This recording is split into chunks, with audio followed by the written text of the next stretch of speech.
दोस्तों आज के इस वीडियो में हम आपको एक ऐसी शादी का वाकया बताने वाले हैं जिसमें शादी की पहली रात में ही दुल्हन ने तलाक की मांग कर दी और फिर दोनों में तलाक हो गया। तलाक के पीछे की वजह को जानकर आप भी हैरान और परेशान हो जाओगी।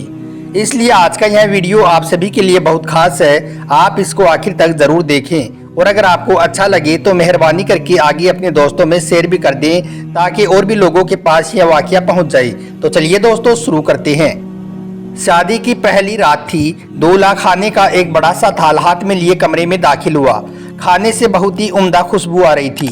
बीवी को कहने लगा, बेगम आओ खाना खा लेते हैं। तो यह सुनकर बीवी बोली, जी मैंने देखा है कि अभी तक आपकी अम्मी ने भी खाना नहीं खाया है, उनको भी आवाज़ लगा दो, उनको भी बुला लो, फिर हम सब मिलकर साथ में खाना खाते हैं। तो इस पर शोहर कहने लगा कि वह तो सो गई होगी, छोड़ो उसको, हम दोनों खाना खा लेते हैं। बीवी के कई बार कहने के बावजूद भी शोहर अपनी अम्मी को बुलाने के लिए नहीं गया। जब बीवी ने अपने शोहर के इस रवैये को देखा तो वो बहुत हैरान हुई, बहुत परेशान हुई और फौरन उसने तलाक का मुतालबा कर दिया। यह देखकर उसका वो शोहर भी बहुत हैरान हुआ। फिर उन दोनों में तलाक हो गया। फिर वो दोनों जुदा जुदा हो गई। उसके बाद कुछ दिन गुजरे कि दोनों ने दूसरी शादियां कर ली। ऐसे करते करते फिर 30 साल का वक्त गुजर गया। उस औरत के यहाँ पर 3 बेटे पैदा हुए। तीनों ही बेटे बहुत ही मोहब्बत करने वाले और बहुत ही अच्छे अखलाक के थे। इस वजह से उनकी वो माँ बहुत ही अच्छे हाल में अपनी जिंदगी गुजार रही थी। एक बार उस औरत ने अपने तीनों बेटों के साथ में हज करने का इरादा किया। हज के सफर में वो तीनों बेटे अपनी माँ के साथ में इस तरह से पेश आ रहे थे जैसे वो कोई मलिका हो। उस औरत की नज़र सफ़र के दौरान में एक ऐसे आदमी पर पड़ी जो बहुत ही बुरी हालत में भूखा और प्यासा अपने पुराने कपड़ों में निढाल बैठा हुआ था। वह आदमी भी किसी के जरिए से हज के इस मुकद्दस सफ़र पर भेजा गया था। उस औरत ने अपने तीनों बेटों से कहा कि वो उस आदमी को उठाए, उसके हाथ मुंह धुलाए और फिर उसको खाना खिलाए, क्योंकि वह पहचान चुकी थी कि यह वही आदमी है जिसके साथ में उसकी पहली शादी हुई थी। यानी कि वो औरत पहचान चुकी थी कि यह आदमी उसका पहला वाला शोहर है। फिर वो औरत उस आदमी से कहने लगी, ये वक्त ने तुम्हारे साथ में क्या कर दिया। तो यह सुनकर वो शख्स रोने लगा और रोते हुए कहने लगा कि मेरे बच्चों ने मेरे साथ में भलाई नहीं की है। तो यह सुनकर उस औरत की आंखों में भी आंसू आ गई और वो कहने लगी कि तुम्हारी औलाद तुम्हारे साथ में भलाई कैसे करती, तुमने भी तो अपने माँ बाप के साथ में बुरा सलूक किया है, तुमने भी तो उनके साथ में बुरा बर्ताव किया है। मैं तो हमारी शादी की पहली रात में ही समझ गई थी कि तुम अपने माँ बाप के फरमाबरदार नहीं हो, तुम अपने माँ बाप के हकूक अदा करने वाले नहीं हो। इसीलिए तो यह देखकर मैं डर गई थी कि कल को मेरे साथ भी ऐसा ही होगा, यानी कि मेरी औलाद भी मेरे साथ में ऐसा ही बर्ताव करेगी। इसी वजह से मैंने शादी की पहली रात में ही आपसे तलाक ले लिया था। फिर वो औरत उस आदमी से कहने लगी कि देखो आज मैं कहाँ पर हूँ और तुम कहाँ पर हो। माँ बाप के साथ में बुरा सलूक करना अल्लाह को नाराज करना है।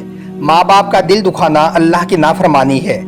जिस तरह का बुढ़ापा गुजारने की हम ख्वाहिश रखते हैं, वैसा ही बुढ़ापा अपने माँ बाप का गुजारने में हमें मदद करनी चाहिए, क्योंकि यह एक ऐसा काम है जिसका बदला इस दुनिया में ही दे दिया जाता है। यानी कि इस अमल का बदला अल्लाह इस दुनिया में ही दे देता है।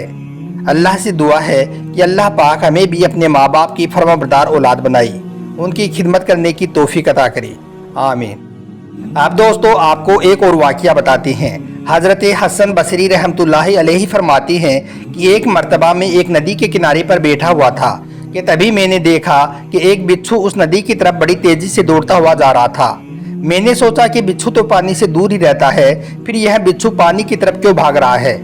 मुझे चलकर देखना चाहिए कि आखिर क्या बात है, यह बिच्छू कहाँ पर जा रहा है। हज़रत हसन बसरी रहमतुल्लाहि अलैहि आगे फरमाती हैं कि फिर मैं उस बिच्छू के पीछे पीछे हो गया। तभी मैंने देखा कि एक कछुआ उस नदी के किनारे पर आकर बैठ गया। यह बिच्छू जाकर उस कछुए की पीठ पर चढ़ गया और वो कछुआ उसको लेकर पानी में तैरने लगा। यह देखकर मैं भी उनके पीछे पीछे हो गया और उनके पीछे पीछे चलने लगा। देखते ही देखते वो कछुआ नदी पार कर गया।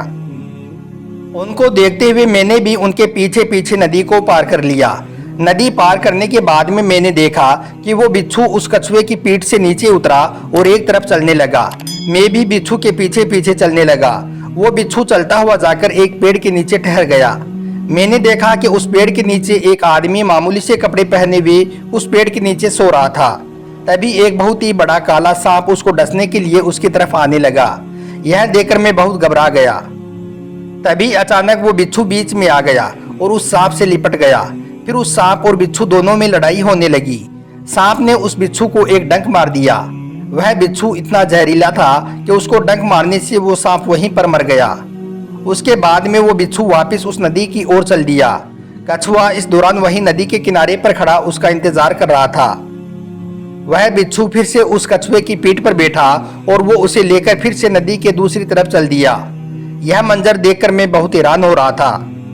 दोस्तों, इसके आगे हजरत हसन बसरी रहमतुल्लाहि अलैहि फरमाते हैं कि फिर मैं उस सोए हुए आदमी के पास में पहुंचा। मैंने सोचा कि यह कोई अल्लाह का बहुत नेक और परहेजगार बंदा होगा, यह कोई अल्लाह का बहुत बुजुर्ग बंदा होगा। इसी वजह से अल्लाह इस बंदे की सोते हुए की हिफाजत कर रहा है। यह सोचकर जब मैं उसके पास पहुंचा तो मैंने देखा कि उसके मुंह से तो शराब की बदबू आ रही है। तब मैं समझा कि यह कोई नेक बंदा नहीं बल्कि यह तो कोई गुनाहगार शख्स है। लेकिन फिर मैंने सोचा कि जब यह गुनाहगार बंदा है तो फिर अल्लाह इसकी सोते हुए की हिफाजत क्यों कर रहा है? अल्लाह को एक ऐसे बंदे से मोहब्बत क्यों है जो वो उसकी नाफरमानी करने में लगा हुआ है? उसके बाद में मैंने उस सोए हुए शख्स को जगाया और उसको यह सारा वाकया बयान कर दिया और उसको वो मरा हुआ सांप भी दिखाया।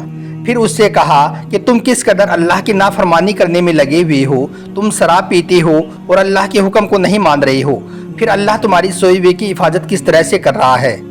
तो यह सुनकर उस शख्स की आंखों में आंसू आ गए और वो बहुत शर्मिंदा हुआ। उसने वहीं पर सच्चे दिल से तौबा कर ली और एक अच्छे इंसान बनने की कसम खा ली और फिर अपने गुनाहों को सोचता हुआ और रोता हुआ कहने लगा कि मुझे और कुछ नहीं मालूम मगर शायद मेरी बूढ़ी माँ की दुआओं का ये असर है कि अल्लाह मेरी सोई हुए की हिफाजत कर रहा है। मेरे घर में एक बूढ़ी माँ है, उसका मेरे सिवाय कोई नहीं है।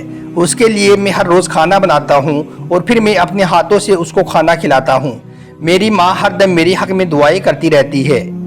यह सुनकर हजरत हसन बसरी रहमतुल्लाहि अलैहि फरमाते हैं कि अब मैं समझ चुका था कि उसको अपनी बूढ़ी माँ की खिदमत करने का ही ये सिला मिल रहा था।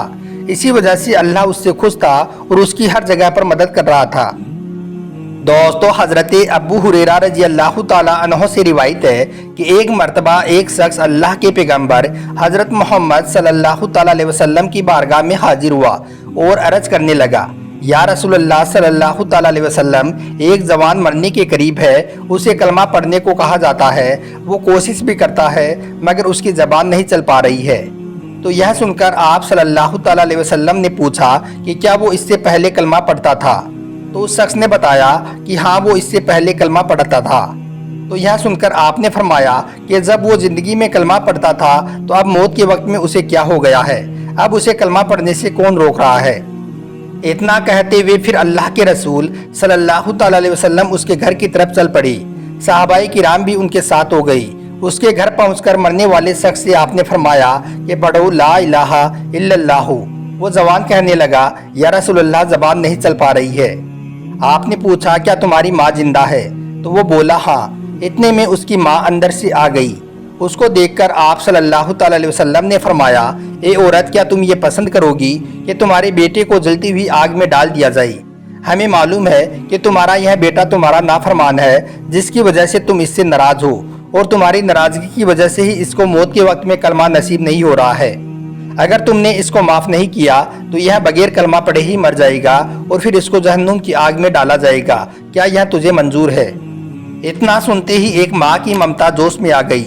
वो औरत कहने लगी, या रसूलल्लाह सल्लल्लाहु ताला अलैहि वसल्लम, मैं अभी इसकी सारी खताओं को माफ़ कर देती हूँ। इतना कहना था कि उस जवान ने फर फर कलमा पढ़ना शुरू कर दिया। तो दोस्तों, इस हदीस से मालूम होता है कि अगर किसी से उसकी माँ नाराज़ है तो उसकी सारी इबादतें बेकार हैं और माँ की नाराज़गी की वजह से उसको मौत के वक्त में कलमा भी नसीब नहीं होगा, जिसकी वजह से वो जहन्नुम में चला जाएगा।